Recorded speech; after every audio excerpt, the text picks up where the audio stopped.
Esto, ahora, es importante saber un poquito sobre lo que es la mortalidad, ¿no? El TEC es responsable de una cantidad importante de muertes a nivel mundial, ¿no? Más o menos de estos 69 millones de casos, 2,8 millones de personas van a fallecer al año por lesiones traumáticas. O sea, más o menos alrededor del 5% de todos los casos de TEC, ¿no? Van a fallecer. No suena una estadística tan grande, ¿no? Pero recuerden que esta población va a ser sobre todo población joven, porque la causa más frecuente de los traumatismos graves está relacionado a perdón, a accidentes de tránsito. Y los accidentes de tránsito, en los accidentes de tránsito se suele comprometer, ¿no? Personas que son en edad joven, ¿no? Personas que pertenecen a la población económicamente activa, ¿no? Entonces, es por esto que es muy importante que nosotros sepamos un poco sobre eso, ¿no? Entonces, las personas que no van a fallecer pueden quedar con lesiones invalidantes, incapacitantes, con secuelas graves, ¿no? Entonces, por eso es importante. El TEC puede generar, como les había mencionado, discapacidad física, cognitiva y emocional a largo plazo, ¿no? Las personas que no fallecen, los que viven, ¿no? Pueden tener como secuelas pérdida de memoria, problemas para la concentración, para el habla, para la movilidad, eh, para cualquier función, digamos, motriz, ¿no? Y obviamente eso va a estar en relación a que se van a perder o muchas actividades que el paciente puede hacer de manera diaria o su participación en la sociedad, digamos que si le ocurre a una persona que es el sostén de su hogar, obviamente el impacto va a ser mucho mayor, va a ir mucho más allá de solo lo físico, ¿no? Esto va a tener también impacto emocional y social. Entonces, por eso es importante que lo tengamos en cuenta, ¿no? Los costos económicos, como les había mencionado, el TEC tiene un impacto significativo en la economía. ¿Por qué? Por los costos de las atenciones médicas, ¿no? Por la rehabilitación, por el tiempo que se pierde, ¿no? En productividad laboral y en algunos otros gastos, digamos, que van en relación a atender a un paciente con un TEC, ¿no? Eh, no hay cifras oficiales, pero se calcula que más o menos se gastan cientos de miles de millones de dólares al año, ¿no? Digamos que en el contexto de un traumatismo encefalocraneano, acá, con con una contusión hemorrágica, o con un hematoma epidural, por ejemplo, ¿no? Ese paciente llega a cualquier establecimiento, ¿no? Digamos que un SOAT, ¿no? El SOAT tiene una cobertura bastante limitada, son 18.000 soles, que si nosotros lo aplicamos a la realidad del mercado en una clínica, probablemente esos 18.000 soles se van a acabar en los primeros 2 días o en los primeros 3 días, y, y eso no va a incluir ni siquiera el costo de la cirugía, ¿no? En una clínica, digamos, mediana, ni siquiera estamos hablando de una clínica grande. Entonces, esos costos van a ser trasladados finalmente al paciente, a los familiares, al responsable, ¿no? Entonces, todo eso, o finalmente al Estado, porque muchos de estos pacientes que terminaron con un TEC grave, ¿no? Consecuencia de un accidente de tránsito, finalmente, si no tienen algún seguro adicional privado, ¿no? Terminan siendo transferidos a un hospital del Ministerio de Salud, ¿no? Para que puedan tener cobertura de su SIS, o a E-Salud o a las instituciones castrenses para que puedan ellos asumir finalmente esos costos, ¿no? Entonces, por eso es importante que sepamos sobre ti. Eh, no quisiera avanzar, tal vez esto está un poquito lejos de lo que hemos estado conversando, pero no quisiera avanzar sin que tengamos esto en cuenta, ¿no? Este dato siempre, esta teoría o esta doctrina, ¿no? Es muy importante, ¿no? La doctrina de Monroe Kelly. ¿Qué cosa es la doctrina, la teoría de Monroe Kelly? En la doctrina de Monroe Kelly, nosotros vamos a tener un continente, que en este caso va a ser el cráneo, ¿no? Esto, y En el interior del cráneo, que es un continente rígido, es un continente duro, ¿no? Vamos a tener volúmenes diversos, ¿no? La sangre venosa, la sangre arterial, el parénquima cerebral. Bueno, esto está en francés, así que no es licor, sino es esto líquido, ¿no? Que es el líquido cefalorraquídeo. Y perdón, estas cuatro sustancias, estas cuatro masas, estos cuatro componentes que se encuentran dentro del cráneo van a estar en volúmenes ya definidos, ¿no? Van a ocupar espacios definidos, ¿no? Esto, el continente, que es el cráneo, no va a variar. Si el continente fuera flexible, ¿no? Se podría distender. En todo caso, si varía alguno de estos contenidos, se puede distender el continente, ¿no? No generar mayor problema con la presión. Sin embargo, en el caso del cráneo, el cráneo es rígido, el cráneo es duro. Entonces, cualquier variación que nosotros vayamos a tener dentro del cráneo va a impactar sobre el resto de componentes. Por ejemplo, en la segunda imagen nosotros vamos a tener, ¿no?, el volumen venoso, el volumen arterial también, el líquido, y vamos a tener la presencia de una masa, ¿no?, que ocupa un espacio, ¿no? Entonces, para que esta masa pueda estar, digamos, en el lugar, uno de los componentes tiene que reducir su volumen. Lo más frecuente, que disminuya volumen, el líquido cefalorraquídeo o la sangre venosa, ¿no? Nosotros vamos a poder, nuestro organismo va a poder compensar de esta manera la presencia de alguna masa o, digamos, la alteración de alguno de los volúmenes, ¿no? Sin embargo, vamos a tener solo la posibilidad de compensar hasta cierto punto, ¿no? Por ejemplo, en la tercera imagen tenemos también una masa, ¿no? Sin embargo, en este caso la masa ya es tan grande, ¿no?, que ya todo el volumen no puede salir. ¿No? Todo el líquido cefalorraquídeo no puede salir. Entonces ya se incrementa la presión intracerebral, ¿no? Entonces ya todo lo demás no puede compensar. El volumen arterial, normalmente por la presión que maneja, no suele salir. El tejido cerebral, en teoría, no debe salir, ¿no? Ya sale cuando hablamos de la herniación cerebral, que obviamente ya digamos, nos lleva a la muerte, ¿no? Entonces, lo mismo va a ocurrir cuando nosotros tengamos edema cerebral, cuando nosotros tengamos algún tipo de hematoma, ¿no? Los hematomas epidurales, los hematomas subdurales, ¿no?, donde se incremente sobre todo el volumen venoso o el volumen arterial. Todo lo demás va a comprimir sobre el líquido cefalorraquídeo y sobre el cerebro, ¿no? Entonces, eso es muy importante. Esta doctrina de Monroe-Kelly es fundamental para que podamos comprender la fisiopatología de todas las condiciones neurocríticas, ¿no? Tanto a nivel del trauma, como por ejemplo las hemorragias subaracnoideas, que no son traumáticas, ¿no? Las aneurismáticas, la ruptura de las malformaciones arteriovenosas, o incluso, ¿no?, las tumoraciones, ¿no? Entonces, esto es muy importante, fundamental, fundamental. Siempre tengan esto en cuenta, por favor, siempre recuerden. A ver, cuando nosotros hablemos ya un poquito más sobre el tema, sobre etiologías y mecanismos de acción, ¿no? Eh, Vamos a clasificar las lesiones. Las lesiones en el TEC pueden ser, digamos, una forma de clasificarlo es a través de las lesiones cerradas, ¿no?, el trauma cerrado o el trauma penetrante, ¿no? Las primeras imágenes vamos a tener, por ejemplo, una contusión sobre una pared, eh, una pelota cayendo en la región frontal de un paciente o un ladrillo, ¿no?, que genera una contusión, pero no hay exposición. Digamos, el tejido cerebral, no hay sangrado, digamos, del intracerebral, ¿no?, digamos, hasta el exterior, ¿no? Y en la segunda imagen vamos a tener, digamos, la reconstrucción de un trauma penetrante. Incluso llega a ser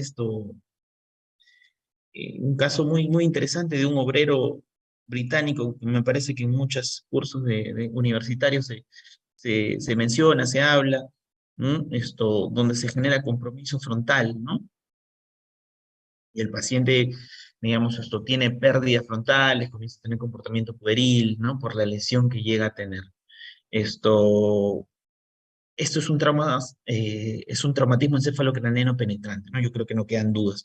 Otro ejemplo de los traumatismos encefalocranianos, el ingreso de algunos cuchillos, ¿no? O los traumatismos por proyectil de arma de fuego, ¿no? Esos también son tipos de trauma encefalocraniano penetrante. El mecanismo de la lesión también va a ser importante que nosotros, digamos, vayamos a clasificar, es otra forma de que podamos clasificar, ¿no? Eh, por aceleración, por desaceleración, por impacto directo o las lesiones por contragolpe. Por aceleración y desaceleración, normalmente se producen rupturas de vasos sanguíneos, se produce, digamos, las lesiones axonales difusas, se va a producir en algunas zonas, podemos encontrar zonas de arrancamiento, ruptura de vasos, ¿no? Y la desaceleración, digamos, nos va a producir un efecto similar, ¿no? Son prácticamente las mismas lesiones las que podemos encontrar. En el impacto directo, sobre todo, vamos a encontrar los hematomas, ¿no? Las hemorragias subaracnoideas, los hematomas epidurales, los hematomas subdurales, las contusiones. Y las contusiones hemorrágicas son las que vamos a encontrar con más frecuencia en las lesiones por contragolpe. ¿A qué me refiero con una lesión por contragolpe? Digamos que nosotros vamos a una determinada velocidad, ¿no? Eh, Ahora, en estos casos, cuando hablemos de estos mecanismos de lesión, siempre es importante que no solo tiene que haber un único mecanismo de lesión, porque recuerde, un, una persona que va dentro de un auto, ¿no? Y va con el cinturón de seguridad, ¿no? Va a una velocidad X y frena de manera intempestiva, ¿no? Lo primero que se va a producir es la aceleración. Nosotros tenemos impacto sobre el airbag o digamos que no vamos sin el cinturón de seguridad, el piloto va sin el cinturón de seguridad. Lo primero vamos a tener, tenemos algún punto de fijación, vamos a tener una lesión por desaceleración. Si impactamos con el vidrio, vamos a tener una lesión por impacto directo, y a su vez al regresar, ¿no? Al retornar a nuestro lugar, vamos a tener también una lesión por contragolpe. Entonces podemos tener más de uno al mismo tiempo, ¿no? Como por ejemplo vemos en la imagen de abajo, ¿no? Abajo a mi derecha, esto a la derecha, ¿no? Vamos a tener la zona de impacto en la región frontal, donde podemos encontrar, digamos, algún tipo de hematoma o no, y vamos a tener impacto en la región posterior, ¿no? Que sería la lesión por contragolpe. Usualmente, la región la zona de la contusión, tenemos las hemorragias subaracnoideas o los hematomas, los hematomas más que todo a nivel de, digamos, en los parietales o los temporoparietales, ¿no? Las hemorragias subaracnoideas suelen ser más frontales, ¿no? Y las lesiones por contragolpe, que van a estar exactamente al otro lado. Otra forma de cómo se puede clasificar los traumatismos cefalocraneanos son los traumatismos complicados y los no complicados, ¿no? Los no complicados vamos a tener que son aquellos, independientemente de que si son leves, moderados, severos o si son por desaceleración, se van a clasificar en que los no complicados no van a tener representación en las imágenes, en las tomografías, en las resonancias, ¿no? Y los traumatismos encefalocraneanos complicados, independientemente de que sean leves, moderados, severos, son aquellos en los cuales vamos a tener, por ejemplo, presencia de sangrado. Paciente con un hematoma subdural, ¿no? Puede estar con Glasgow 15 a consecuencia de un TEC, ¿no? Pero va a ser un TEC complicado.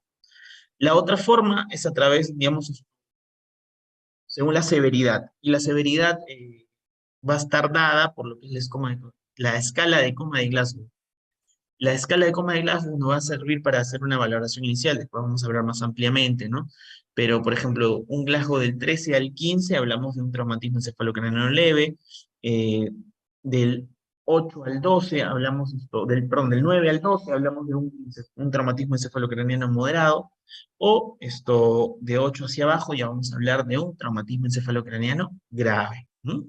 Esa es otra forma de cómo vamos a poder clasificar. Ahora, las lesiones, ¿no? Importante, recuerden que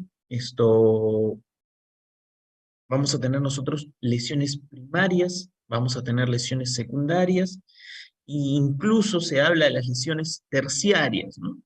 Las lesiones primarias son las que vamos a valorar usualmente con más frecuencia, ¿no? Las que vamos a identificar más rápidamente, ¿no? La contusión cerebral, donde probablemente en una neuroimagen nosotros no vayamos a encontrar nada. El paciente puede tener incluso esta pérdida de conocimiento. Realmente esto se da por escasos minutos, recuperación total del estado de conciencia, ¿no? Y podemos tener una neuroimagen totalmente negativa, ¿no? Eh, Podemos tener las hemorragias intracerebrales, las contusiones hemorrágicas, como la imagen de abajo, o en esta imagen en cuadradito, en la imagen C, las hemorragias intracerebrales, intraparenquimales. Vamos a tener los hematomas cerebrales traumáticos, ¿no? Que son los que tienen forma, que los que invaden el tejido cerebral, los que desplazan el tejido cerebral, ¿no? Se abomban, ¿no?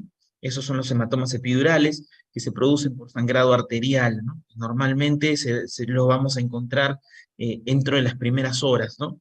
Y que de primera mano son de manejo quirúrgico, ¿no? Los hematomas subdurales, ¿no? Son los que tienen forma como de media luna, ¿no? Como podemos ver, por ejemplo, en esta imagen, en la imagen B, tiene forma como una media luna, va avanzando el hematoma epidural, suele producirse por sangrado venoso. ¿No?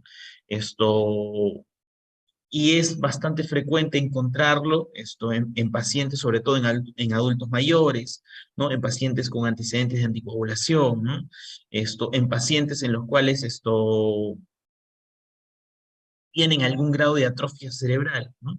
Incluso los hematomas subdurales pueden no necesariamente verse en un paciente en una tomografía en algunas condiciones. Un paciente, por ejemplo, con una anemia severa, puede no verse en la tomografía, o recuerden que como es por sangrado venoso, los sangrados venosos son sangrados de baja presión. Entonces, dentro de las primeras horas digamos, podemos no evaluar, no encontrarlo en una neuroimagen, ¿no? Recién en el transcurso de las horas, ese sangrado de baja presión puede, digamos, hacerse evidente. Y lo otro, las hemorragias subaracnoideas, ¿no? En las hemorragias subaracnoideas, usualmente son en las zonas de impacto directo, esto tiene una clasificación diferente también. Recuerden que, por ejemplo, la escala de Fisher o la escala de Hanan-Hess nos ayudan en el contexto de un paciente con una hemorragia subaracnoidea para poder valorar el riesgo de vasospasmo, el riesgo de resangrado, la tasa de mortalidad, ¿no? Pero esto no se va a aplicar para las hemorragias subaracnoideas traumáticas, ¿no? Suele haber manejo quirúrgico en las hemorragias subaracnoideas aneurismáticas, en las traumáticas, lo habitual es el manejo médico, las medidas de neuroprotección principalmente, ¿no? Podemos ver una hemorragia subaracnoidea traumática en la imagen de abajo, ¿no?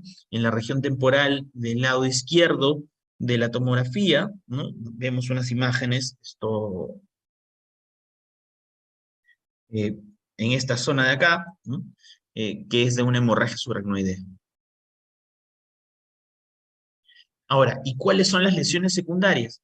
Eh, las lesiones secundarias se producen, por ejemplo, ya a consecuencia de la lesión primaria. Por ejemplo, el edema cerebral, hipoxisquemia, la hipertensión endocraniana, las infecciones, son lesiones secundarias ya un poco más tardías, obviamente, y las convulsiones, ¿no? Y nosotros normalmente no vamos a poder hacer absolutamente nada, ¿no? Para evitar que se produzcan las lesiones primarias, ¿no? Las lesiones primarias van a estar dadas por el mecanismo del trauma del paciente, ¿ok? Sin embargo, eh, digamos, nosotros sí podemos trabajar a nivel de las lesiones secundarias para prevenir, para evitar que, digamos, que estas lesiones secundarias sean las que finalmente terminen matando al paciente, ¿no? El manejo del edema, una hidratación adecuada, con las soluciones hiperosmolares, ¿no? Con todo lo que son las medidas de neuroprotección. Nosotros necesitamos que el consumo metabólico del tejido cerebral sea el menor posible, ¿no? Entonces, si el paciente, por ejemplo, tiene un TEC grave, ¿no? Necesito que el paciente esté bajo sedación, esté intubado, esté conectado a un ventilador mecánico. El manejo del oxígeno, el manejo del CO2 es fundamental, ¿no? Sobre todo el manejo como parte del manejo inicial, ¿no?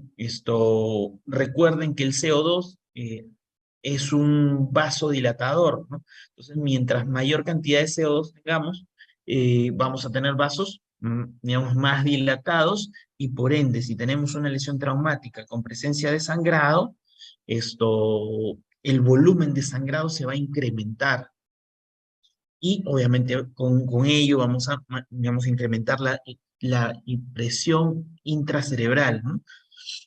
Esto, Hipoxisquemia, tenemos que manejar también todo lo que es oxigenación. Recuerden que un paciente con un TEC grave puede llegar a tener una falla ventilatoria, ¿no? Entonces tenemos que dar el aporte adecuado. No todo paciente con TEC necesita oxígeno, definitivamente no, no solo aquel que va a hacer algún grado de insuficiencia respiratoria, ¿no? El manejo de la hipertensión endocraniana, tanto de manera médica como de manera quirúrgica, ¿no? Esto, la hipertensión endocraniana eh, la vamos a manejar también igual con sustancias hiperosmolares, con una adecuada hidratación, eh, manejo de la presión arterial también, ¿no? Eh, en el caso de las infecciones, tenemos que estar pendientes de nuestros marcadores inflamatorios, eso ya es un manejo un poquito más tardío, ¿no?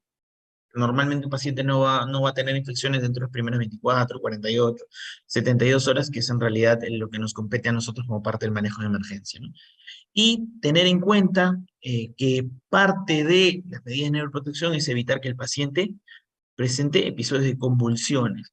No se recomienda de primera línea el uso de anticonvulsivantes de manera seriada para todos los pacientes, salvo en el caso de los traumatismos encefalocranianos graves. En estos casos sí se suele recomendar el uso seriado de anticonvulsivantes, si no, solo condicional a que el paciente lo vaya a presentar.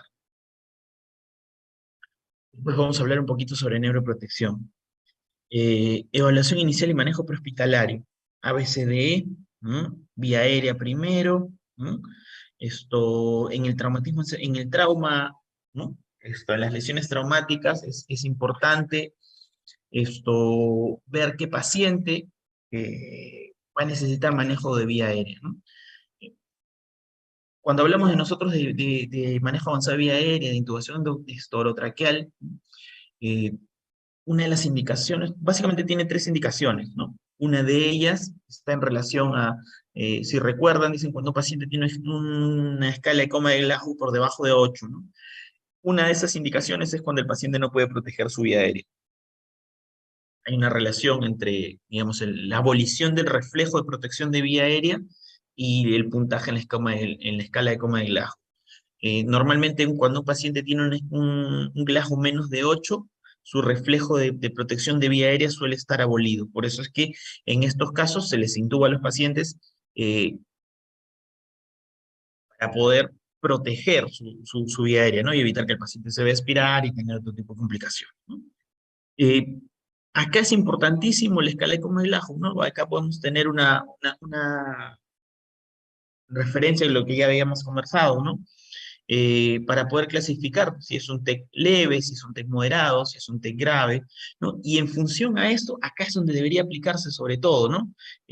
Poder determinar si estoy en el prehospitalario, a dónde voy a llevar a mi paciente o a dónde voy a llevar a mi familiar, ¿no? Si tengo un paciente con un TEC leve, ¿no? Esto lo puedo llevar a un establecimiento de primer nivel de atención, ¿no? A una clínica que no necesite tener un grado de complejidad significativo, ¿no? Ya con un TEC moderado ya voy a necesitar un establecimiento de mayor complejidad, ¿no? Probablemente que por lo menos tenga tomografía, ¿no? O en un paciente con un TEC grave, obviamente, idealmente un centro de neurotrauma. Lamentablemente acá nosotros no lo tenemos. En todo caso, será pues en un hospital de mayor complejidad, ¿no? Un hospital, como los de Mayo de pronto, el Loaiza de pronto, en E-Salud, el Hospital Menara, el Hospital Rivaliati, ¿no? O- entonces, para eso nos va a ayudar de primera mano, ¿no? La estabilización cervical, dependiendo del mecanismo de trauma, es muy importante, ¿no? En el prehospitalario. Si nosotros tenemos un paciente que tiene también dolor cervical, tiene fuerza en extremidades, o tenemos sospecha de lesión cervical, digamos, algún tipo de sospecha de lesión cervical, definitivamente tenemos que hacer el uso de nuestro collarín, ¿no? Y bueno, hacer rescates, intervenir en el rescate, ¿no? Normalmente la labor de rescate funciona, ¿no? Rescate y fuego. Sistema prehospitalario, nuestro sistema prehospitalario es inexistente, ¿no? Salvo el SAMU. El sistema prehospitalario no, probablemente, claro, por eso cubrir un poco esa ausencia de atención, ¿no? Pero ellos deberían ser solo rescate y fuego. Pero bueno. Eh, y el triaje es importante, ¿no? Y como parte del triaje nos puede ayudar lo que mencionaba de la escala de Glasgow, ¿no? Para poder derivar al paciente al lugar más adecuado. Una vez que llega el paciente en el manejo hospitalario, bueno, vamos a tener que evaluar, ¿no? Nuestra evaluación inicial va a depender, ¿no? Porque muchas veces los pacientes suelen tener también otro tipo de lesiones, ¿no? Eh, vamos a evaluar, vamos a hacer una evaluación completa en el contexto de paciente politraumatizado, ¿no? Son pocos los pacientes que de pronto vienen solo con traumatismo encefalocraneano, salvo que esto haya sido, pues, directamente en la cabeza y ya no tengo otra lesión, ¿no? Nos vamos a entrar en eso, pero si no, vamos a tener que evaluar en el contexto de los pacientes politraumatizados. Las neuroimágenes son importantes, ¿no? Las neuroimágenes, eh, qué tan importantes son? Va a depender mucho de la condición del paciente, ¿no? O de los factores de riesgo del paciente. Esto, Todo paciente con un trauma, con un traumatismo encefalocraniano debería necesitar neuroimágenes, probablemente no. Eh, Lamentablemente, estamos en una sociedad un poquito compleja, ¿no? Y sobre todo los sistemas privados de atención de salud han pervertido un poquito la idea de lo que se debería hacer de manera correcta y a veces nosotros mismos somos los culpables, ¿no? Porque tenemos un familiar, tenemos un amigo, tenemos un conocido, nos pregunta y nosotros le decimos, "Ah, no necesariamente debería ser así, ¿no? Hay evidencia, ¿no? En la cual que respalda, digamos, la recomendación de la tomografía o no. Por ejemplo, acá nosotros tenemos dos escalas, ¿no? La escala de New Orleans o la escala canadiense, ¿no? Ambas tienen sensibilidades importantes, ¿no? 99 a 100%, con especificidades, bueno, un poquito más variables. En las cuales, digamos, en las cuales nosotros nos podemos amparar para poder decir a este paciente, sí le voy a pedir una tomografía o a este paciente no le tengo que pedir una tomografía, ¿no? Si el paciente tiene cefalea, si tiene vómitos, si tiene una edad mayor de 60, si el paciente ha consumido alcohol o drogas, si el paciente ha presentado convulsiones, si tenemos esta imagen, podemos apreciar un trauma visible por encima de las clavículas, ¿no? O si hay un déficit de memoria a corto plazo, en caso de que hubiera cualquiera de los presentes, según la escala de New Orleans, debería al paciente tomarle una tomografía, ¿no? Y tenemos, por ejemplo, también otra, la más usada también es, otra de las más usadas es la escala canadiense. Si se considera el mecanismo de lesión, el mecanismo de lesión como peligroso, ¿no? Bueno, esto es un poquito relativo, ¿no? Pero ese es uno de los criterios. Si el paciente vomita más de 2 veces o 2 a más veces, ¿no? Si el paciente tiene más de 65 años, si el paciente tiene un Glasgow menos de 15, 2 horas posteriores a la lesión, ¿no? Si tengo algún signo de fractura de base cráneo, ¿no? Los paches, la torragia, ¿no? La rinorraquia, ¿no? O el sangrado nasal, ¿no? La epístaxis, ¿no? O cualquiera de estos signos también me obliga a tener una tomografía, ¿no? Si tengo alguna lesión, alguna fractura expuesta o una fractura deprimida, ¿no? Ahí también voy a necesitar una tomografía.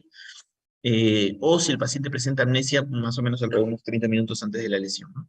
Entonces, en estos casos, nosotros deberíamos hacer solicitud de tomografía, ¿no?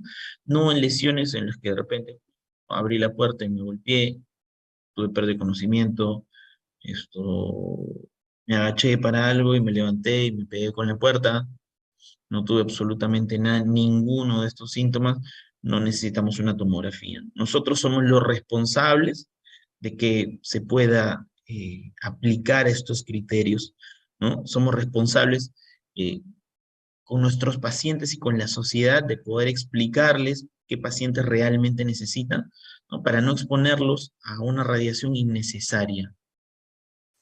Entonces, por favor, siempre ténganlo en cuenta para que puedan siempre enseñar a sus familiares, a sus conocidos, cuando sí es importante, ¿no? No todo trauma significa tomografía.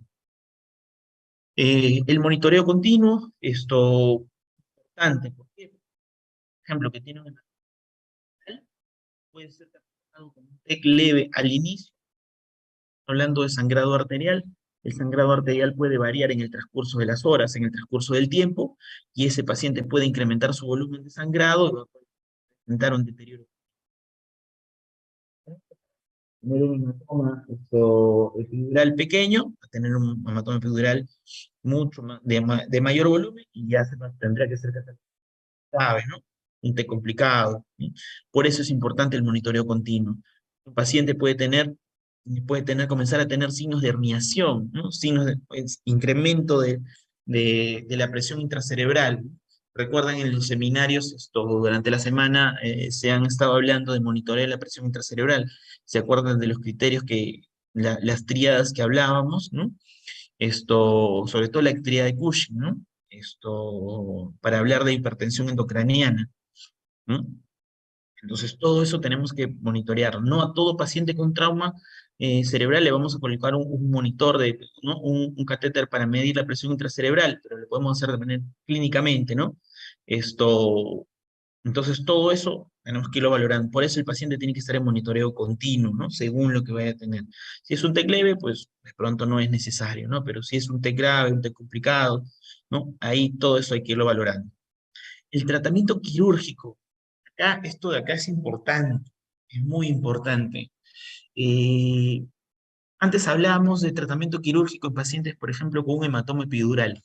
Los pacientes con hematoma epidural tenían que ir a sala de operaciones de todas maneras, siempre, siempre, siempre, ¿no? Era casi como un dogma de fe. Así como todo absceso tiene que ser drenado, ¿no? Todo hematoma epidural, digamos, tendría que tener tratamiento quirúrgico. Sin embargo, eso ha ido cambiando un poquito en el tiempo. Incluso la evidencia ha ido mostrando que el tratamiento quirúrgico en el trauma tiene que valorarse bastante. ¿Por qué? Porque hay un estudio, es del año 2021, me parece, les voy a pasar con algunos de los chicos de mi grupo de práctica. Se hace comparación digamos, la funcionalidad, ¿no? La mortalidad y la funcionalidad de un paciente que recibía tratamiento quirúrgico en el contexto de un traumatismo encefalocraneal. ¿Ok? Esto, los pacientes que iban a tratamiento quirúrgico se morían menos que los pacientes que no recibían tratamiento quirúrgico. Eso quiere decir que incidía el tratamiento quirúrgico sobre la mortalidad de los pacientes, ¿no? O sea, si yo quería salvarle la vida al paciente, tenía que operar. ¿En qué consistía la cirugía? Pues básicamente en el trauma es una craniectomía descompresiva, ¿no? Ahí no voy a hacer drenaje del hematoma, no, tengo que hacer una craniectomía descompresiva, parte del manejo de la hipertensión endocraniana, ¿no? cortes extensos, retiro de las placas y permitir que el cerebro se inflame, pueda pues, salir, ¿no? Para evitar la hipertensión endocrinal. Esto, sin embargo, si bien es cierto que decimos, ok, entonces sí es cierto, todo paciente con hipertensión endocraniana debe ir a tratamiento quirúrgico. Sí, como contraparte, dentro digamos, de los objetivos secundarios se valoraba la funcionalidad del paciente a través de lo que se llama la escala de ranking, ¿no? La escala de ranking es uno de los scores funcionales que se utiliza para saber qué tan funcional es el paciente, ¿no? Una referencia es cuando decimos, ok, este paciente es independiente, hace sus cosas de manera con normalidad, no necesita ayuda para nada, o es un paciente dependiente parcial, o es un paciente dependiente total, es un paciente postrado crónico, ¿no? Entonces, la escala de ranking va a convertir en esto que nosotros lo vemos como algo, va a objetivizar, ¿no? A través de una serie de criterios, que es la que más se utiliza para estudios, ¿no? Para hacer evaluación funcional de los pacientes. Los pacientes que recibían tratamiento quirúrgico y que sobrevivían más, tenían peor pronóstico funcional, tenían escalas de ranking con menor puntaje. Eso quiere decir que tenían mayor grado de dependencia, ¿no? Esto, Eso quiere decir que finalmente le salvábamos la vida a los pacientes, pero ¿a qué costo, no?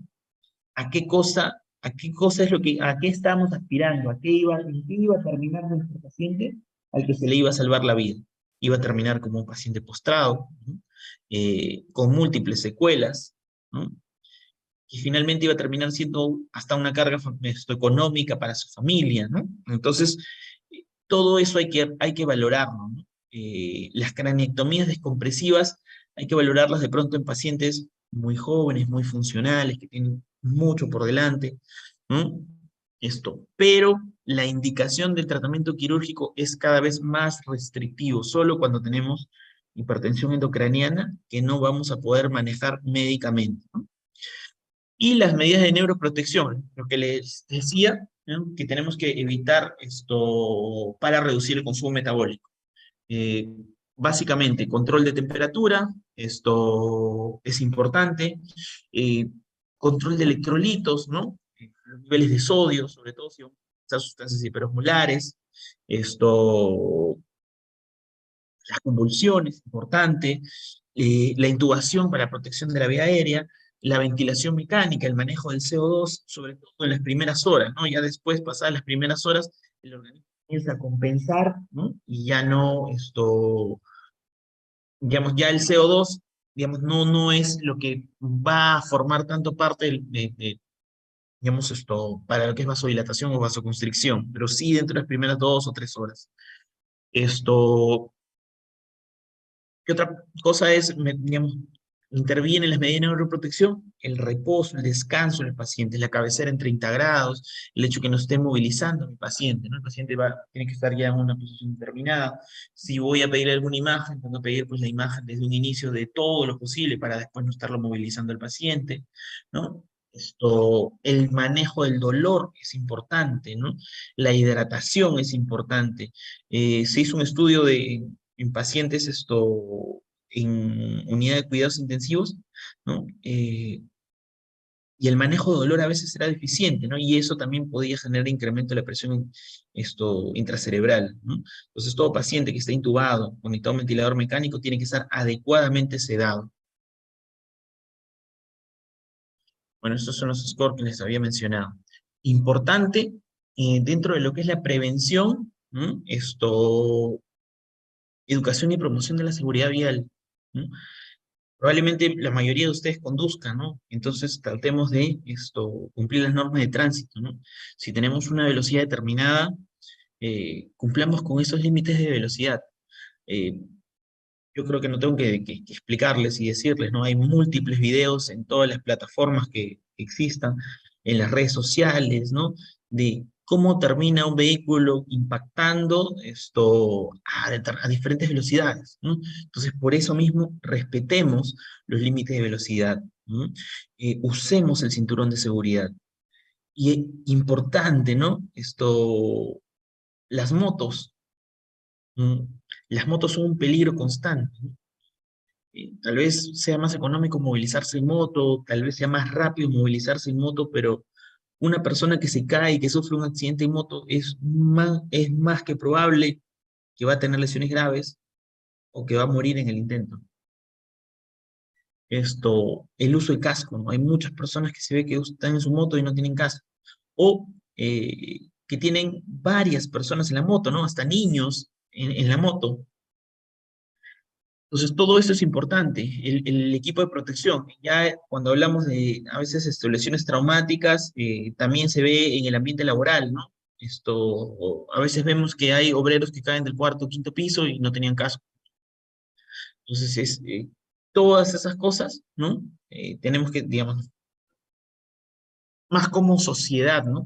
Podemos explicarles a todas las personas que están a nuestro alrededor, a nuestros amigos, a nuestros familiares, ¿no? Para que tengan eso en consideración, ¿no? Eh, Porque si se caen de un quinto piso y no tienen casco, definitivamente se van a morir. ¿No? O si tienen algún impacto importante, una lesión de alto impacto, ¿no? Un trauma de alta energía, y no tienen el equipo de protección, van a morir o van a tener, digamos, secuelas incapacitantes. Y después lo otro es la prevención de caídas, ¿no? Eh, Sobre todo esto se va a ver en adultos mayores o en toda persona que tiene riesgo de caída, ¿no? Toda persona que tiene riesgo de caída. Sobre todo los adultos mayores o las personas con algún tipo de discapacidad física, ¿no? Eso es importante, ¿no? Que en nuestras casas o en los lugares donde trabajemos tratemos de pedir o exigir que tengan pues todos los apoyos adecuados o necesarios para que las personas se puedan desplazar, ¿no? Y reducir el riesgo de caída, ¿no? Y esto, bueno, dependiendo de la edad también, ¿no? En niños o en adultos mayores, que son los que tienen mayores riesgos de caída. Importante, como conclusiones, bueno, hay que hacer un poco de énfasis en la prevención, es la estrategia más importante. Eso de nada sirve que, digamos, esto que nosotros, es mejor prevenir, ¿no? Para evitar lesiones discapacitantes. eh, es básicamente lo más barato, ¿no? Es lo mejor para las personas, ¿no? Y recuerden, importante la evaluación y el manejo adecuado, ¿no? La evaluación en el lugar, ¿no? En la evaluación en la escena, ¿no? Y de cierta forma, haciendo una adecuada evaluación, nos vamos a evitar hasta problemas, ¿no? Para ver hacia dónde vamos a trasladar al paciente o si el paciente debe ser trasladado o no debe ser trasladado. Por eso es muy importante. Bueno, un poco de la bibliografía y esto es lo que les quería hablar sobre traumatismo encefalocraneal. Muchísimas gracias. No sé si tengan alguna duda, alguna pregunta.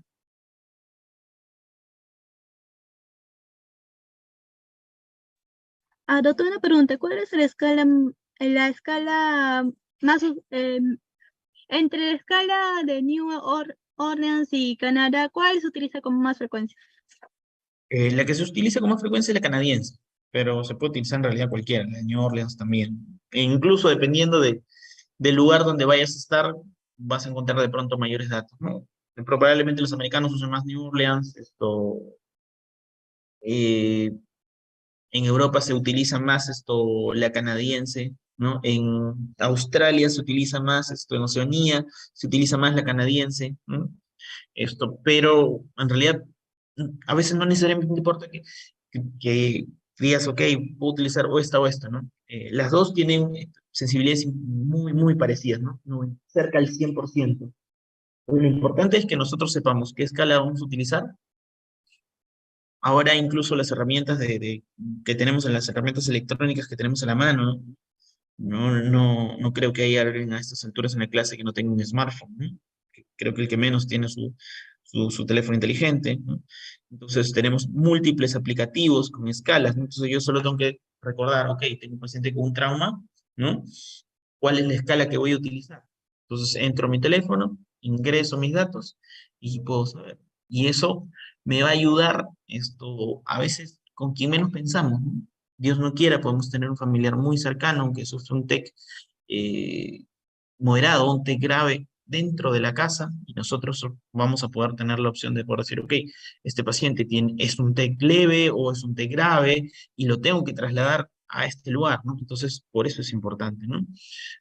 Tal vez no todos van a hacer emergencia, tal vez uno que otro nada más se va a dedicar a las áreas críticas, ¿no?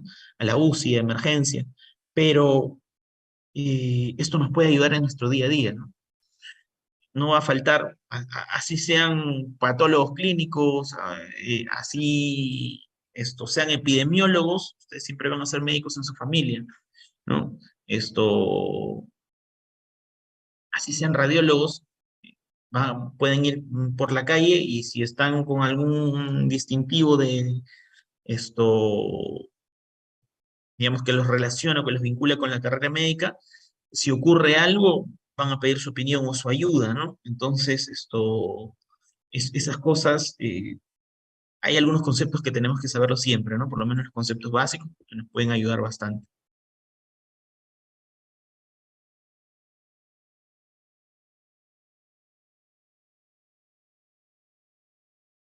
¿Alguna otra pregunta?